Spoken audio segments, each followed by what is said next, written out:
Mantan Wakil Menteri Hukum dan Hak Asasi Manusia Denny Indrayana mengatakan, dirinya sengaja membawa isu soal putusan Mahkamah Konstitusi akan mengembalikan sistem pemilihan legislatif menjadi proporsional tertutup ke publik.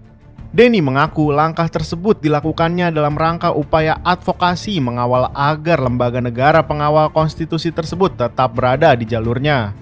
Melalui video yang dikirimkan Denny kepada Forum Keadilan, dia menjelaskan bahwa informasi soal MK akan mengembalikan sistem pemilu legislatif menjadi proporsional tertutup harus diketahui publik. Sebab cara itu adalah bentuk transparansi dan advokasi publik serta pengawalan terhadap putusan MK. Saya kira kita paham, sekarang di tanah air jika tidak menjadi perhatian publik, maka keadilan sulit untuk adil.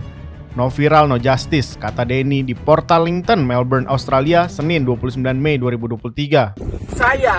Kita paham sekarang di tanah air, jika tidak menjadi perhatian publik, maka keadilan sulit untuk hadir. No viral, no justice.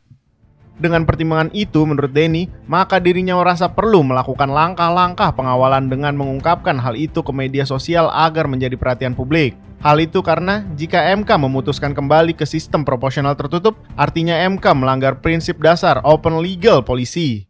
Jika MK memutuskan kembali ke sistem proporsional tertutup, itu artinya MK melanggar prinsip dasar open legal policy.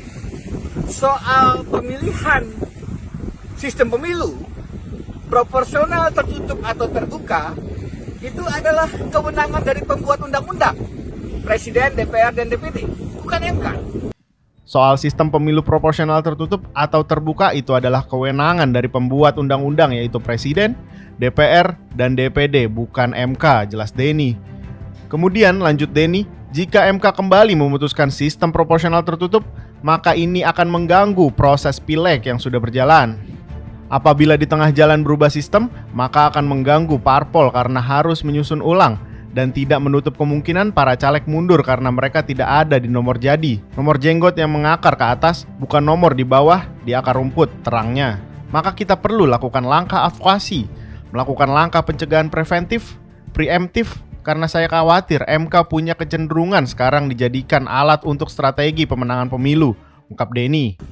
Maka jika di tengah jalan ini dirubah, tentu akan mengganggu partai-partai politik karena harus menyusun ulang dan tidak tertutup kemungkinan para calon anggota legislatif mundur karena mereka tidak ada di nomor jadi, nomor jenggot yang mengakar ke atas, bukan nomor di bawah di akar rumput. Karena itu, maka perlu kita lakukan langkah-langkah advokasi, melakukan langkah pencegahan preventif, melakukan langkah preemptif. Kenapa? Karena saya khawatir Mahkamah Konstitusi punya kecenderungan sekarang dijadikan alat untuk strategi pemenangan pemilu. Menurut Denny, kekhawatiran itu muncul lantaran berkaca dari putusan MK pada 25 Mei 2023 lalu, ketika MK memberikan gratifikasi jabatan 1 tahun kepada pimpinan KPK yang ditudingnya bermasalah secara etika. Tidak ada dasar hukum yang kokoh di sana.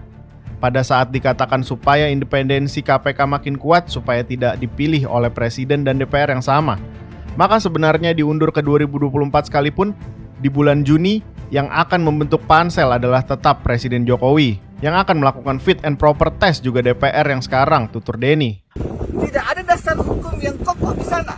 Pada saat dikatakan supaya independensi KPK makin kuat supaya tidak dipilih oleh Presiden dan DPR yang sama, Jokowi dan DPR, maka sebenarnya diundur ke 2024 sekalipun, di bulan Juni yang akan membentuk pansel adalah tetap Presiden Jokowi. Yang akan melakukan fit and proper test juga DPR periode sekarang. Maka langkah yang tidak ada dasar yuridis konstitusionalnya itu menunjukkan ada kepentingan politik yang menginfiltrasi kepada Mahkamah Konstitusi.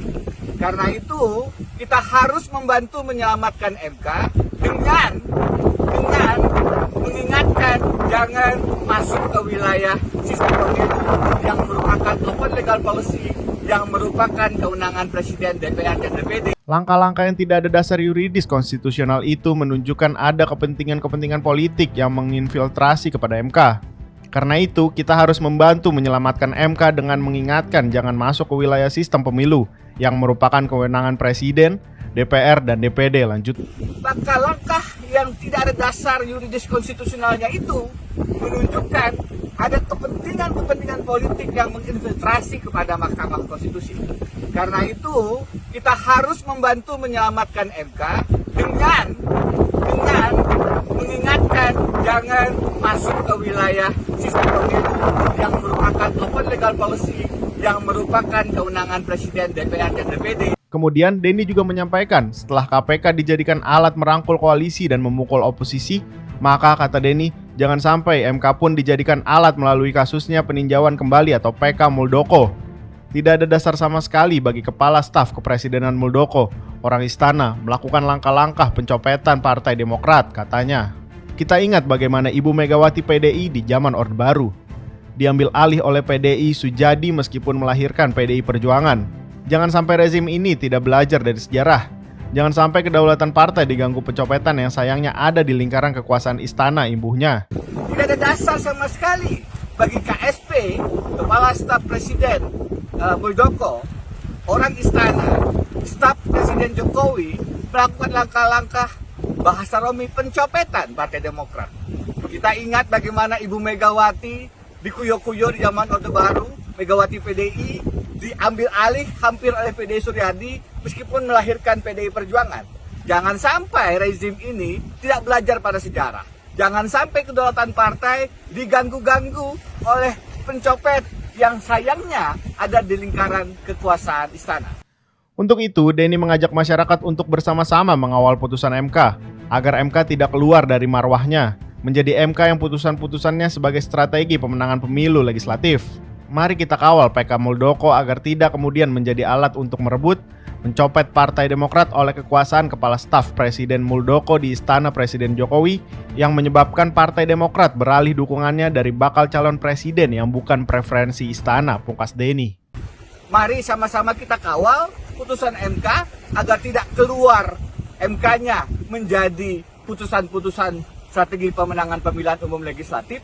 Mari kita kawal PK Muldoko agar tidak kemudian menjadi alat untuk merebut, mencopet Partai Demokrat oleh kekuasaan, oleh Kepala Staf Presiden Muldoko di Istana Presiden Jokowi yang menyebabkan Partai Demokrat beralih dukungannya dari bakal calon presiden yang bukan preferensi istana. Mari kita selamatkan demokrasi. Dari Port Ellington, Melbourne,